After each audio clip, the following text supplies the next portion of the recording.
I got this slick little deal from Canadian Woodworker. It comes in two different sizes. This is the smaller 2-inch size, and it works really good when you get down into the small radius like in the bottom of that flower pot. I have 4 different grades of those Velcro sanding pads, and I'm starting out at 80, and I'm going to work my way up to 220. You know, that pot is actually turning towards me, not away from me.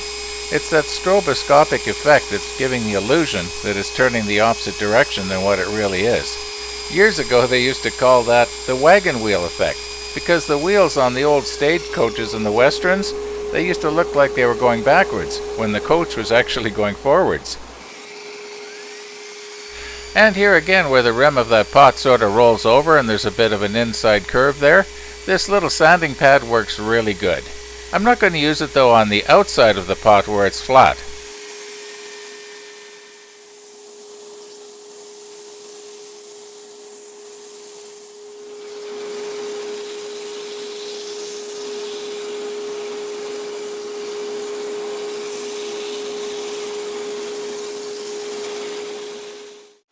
This lathe has the ability to slow right down. Here I've got it slowed down to about 80-90 RPM, but it will go down to about 50.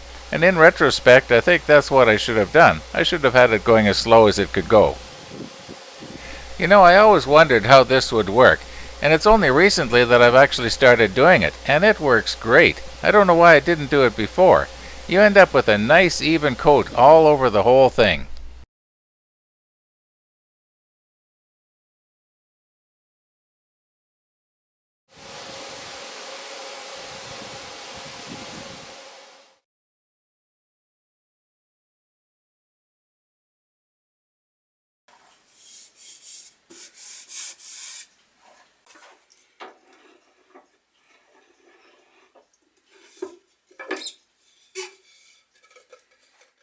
You know, curiosity got the best of me here, and I wanted to see just how big of an item a person could put in those mega jumbo jaws. And it looks like about 14 inches. Well, as you can see, that pot pretty well maxed it out. I was at 13 inches.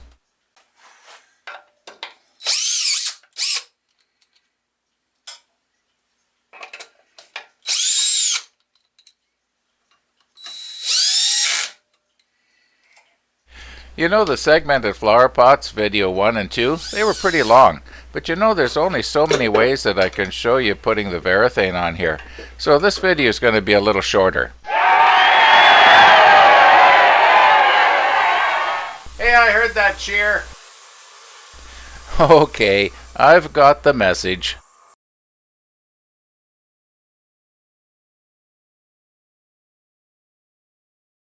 You know, I really like the way the varathane brings out the richness in that mahogany. It makes the mahogany look so expensive.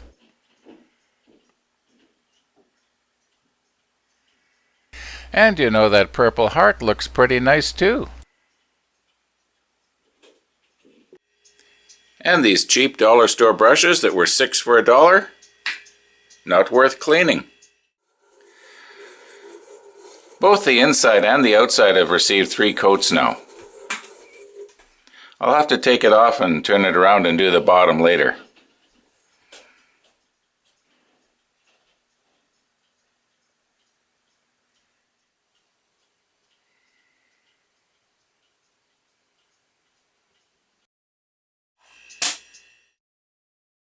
Now, the only kind of flower pot that's going to fit nicely into this thing is a pot that's narrow in the bottom. But if the pot happens to be, say, wide and shallow, it's not going to work too good. So I'm going to make a false bottom. I had a round piece of plywood here. You saw me use that before when I was pressing the rings together. But I kind of want to hang on to that. I might be able to use it again. And I do have a piece of plywood that had already been cut part way, just about exactly the right size. Coincidence. So I'm going to make use of that.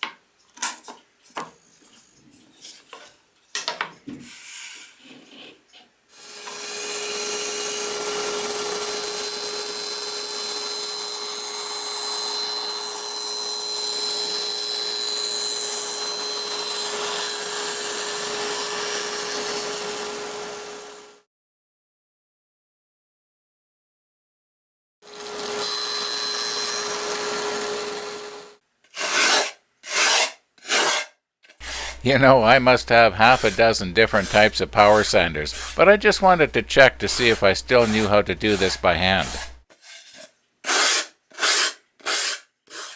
When this disc is set down into the bottom of the pot, perhaps it'll be a little bit hard to remove because it's going to be so tight up against the edges. So I'm going to drill a hole here in the center. A person can put their finger through there and just pull it out.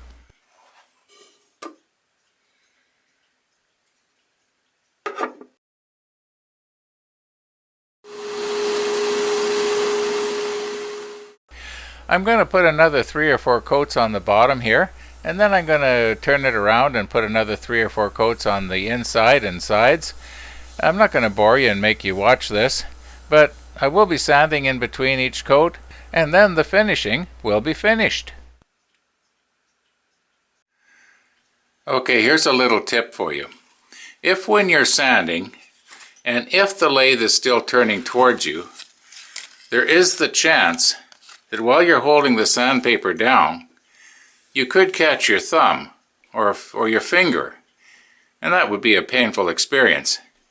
If the lathe is turning away from you, it will push your finger away, and you're not going to get hurt. Maybe scared, but not hurt. A couple of days has passed now, and I've done all the light sanding and re-varnishing that I'm going to do, and we've come from this to this. And from this to this. Do you remember back in video 1 I was worried about the fact that the solid mahogany base that I was making up out of 2 pieces might show the join? Well, as it turns out, you can't see it at all. Well, almost at all. Somebody said they'd like to see what the Purple Heart looks like after the finish is on. Well, this is what it looks like. It's not purple, but it's nice.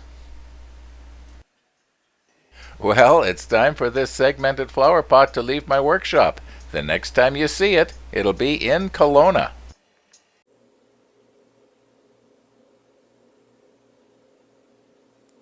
Well, that's it for the segmented flower pot, but I know that some of you have been waiting for this. Okay, so as I promised, we're going to test now to just see how strong this plywood disc is. Now, I know there's a lot of leverage here, and I know if you have a long enough lever, you could probably rip the engine out of your car. So in all fairness to the plywood, I'm going to cut it off. It'd be about the same type of radius from the edge of the bowl to the center. When I glued this thing on, I made sure that I mixed up extra epoxy so that 100% of both surfaces were in contact with each other.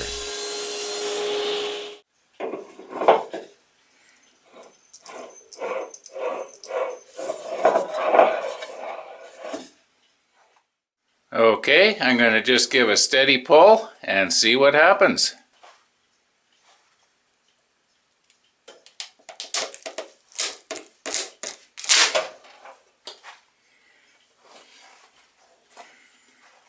Well, that's what happened. But in all fairness to the plywood again, I think it might have held because I had to pull pretty hard to break that off. It would have taken a real catastrophic catch to have broken that off.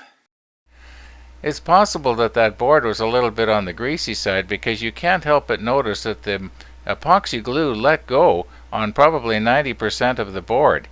And if the new mahogany had been used, it might have held a little stronger. So I guess the bottom line here is the pot probably would have stayed on the lathe.